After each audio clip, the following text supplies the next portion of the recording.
नेमकी काय स्थिती आहे? जिल्ह्यातल्या आज पूर परिस्थितीचा बऱ्यापैकी खासदार साहेबांच्या अध्यक्षतेखाली आज बैठक घेतली. सगळ्या विभागाची माहिती घेतली.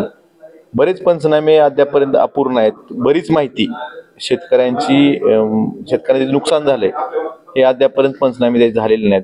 घराच्या पडझड झाल्यामध्ये सुद्धा पात्र अपात्र 4,000 रुपये सरकार देते, त्यात सुद्धा पात्र अपात्र ठरवत असतील अधिकारी. तर ह्या गोष्टी काही चुकीच्या होत्या. काही अधिकाऱ्यांचं खूप चांगलं काम आहे. काही अधिकाऱ्यांनी नियम अटी ज्या ठिकाणी लावायच्या असतात त्या ठिकाणी लावत नाहीत, पण शेतकऱ्यांच्या बाबतीतच लावतात, ही दिसून आलं.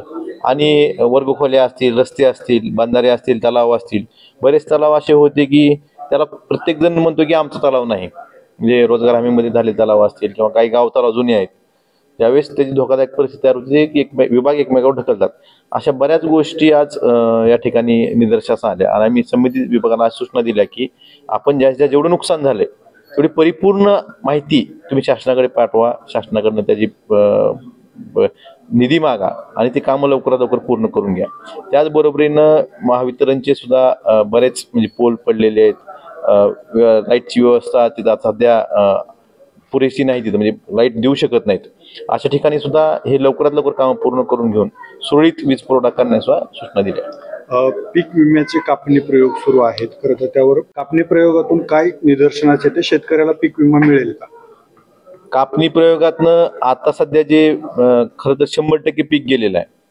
आतल्या जे काही कापणी प्रयोग झालेले आहेत, काही कापणी प्रयोग अजून चालू आहेत. आम्ही कापणी प्रयोगाची संख्याही वाढवा म्हणून सांगितलं होतं. आणि कापणी प्रयोगातनं निघेल जे उत्पन्न अत्यल्प येते, म्हणजे 1-1.5 क्विंटलच्या आतच येते उत्पन्न. परंतु एखादा चांगला प्लॉट असेल, तिथं निचऱ्याचं क्षेत्र असेल, तिथं उत्पन्न जास्त येतं. पण सरासरी जर काढली तर निश्चितच अत्यल्प येते. पण परत त्याला हे 50%च वेटेज आहे.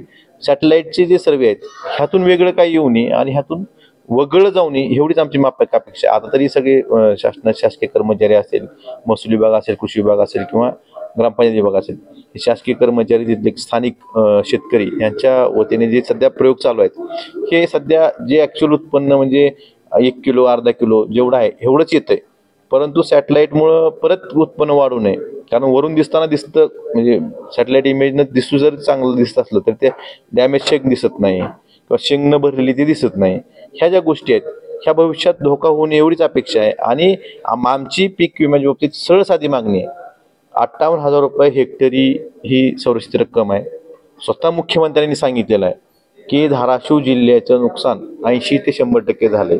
त्यामुळं धाराशिव जिल्ह्यातल्या शेतकऱ्यांना 100% संरक्षित रकमेच्या प्रमाणात जेवढी संरक्षित रक्कम आहे त्याच्या 80 ते 100%च्या प्रमाणात नुकसान भरपाई मिळाली पाहिजे. अधिकाऱ्यांनी जी पंचनामे केलेत त्याच्यामध्ये काय त्रुटी तुम्हाला आढळल्यात आणि त्यांना तुम्ही आता काय सूचना दिली? अधिकाऱ्यांनी पंचनामे केले त्यात खरडून गेलेल्या जमिनीच्या बाबतीत म्हणजे तुळजापूर तालुक्याचा विषय झाला तर त्या ठिकाणी 1 गुंठा खरडून गेलेली जमीन दाखवली नव्हती. आम्ही काय जिथं भेटी दिल्या होत्या त्या ठिकाणी शेतकऱ्यांचे नाव असंही त्यांना सांगितलं की या ठिकाणी ह्या शेतकऱ्याची जमीन खरडून गेलेली आहे, तुम्ही दाखवले कसं नाही. पंचनामे व्यवस्थित झाले नाहीत. काही ठिकाणी 3-3 महिने तलाठी त्या गावात जात नाही अशाही काही तक्रारी होत्या. कृषी काही ठिकाणी जात नाहीत अशा काही कर्मचारी, ठराविक कर्मचारी तक्रारी होत्या. अशा आपत्तीच्या वेळेस तरी सर्व कर्मचाऱ्यांनी आपल्या सध्याच्या ठिकाणी हजर राहणं, पूर्ण वेळ हजर राहणं आणि शेतकऱ्यांचे पंचनामे व्यवस्थितरित्या करून शासनाला कळवणं ही जबाबदारी असताना काही जर कर्मचारी कुचराई करत असतील त्यांच्यावर कारवाई करायची सूचना दिली जाते. ओके.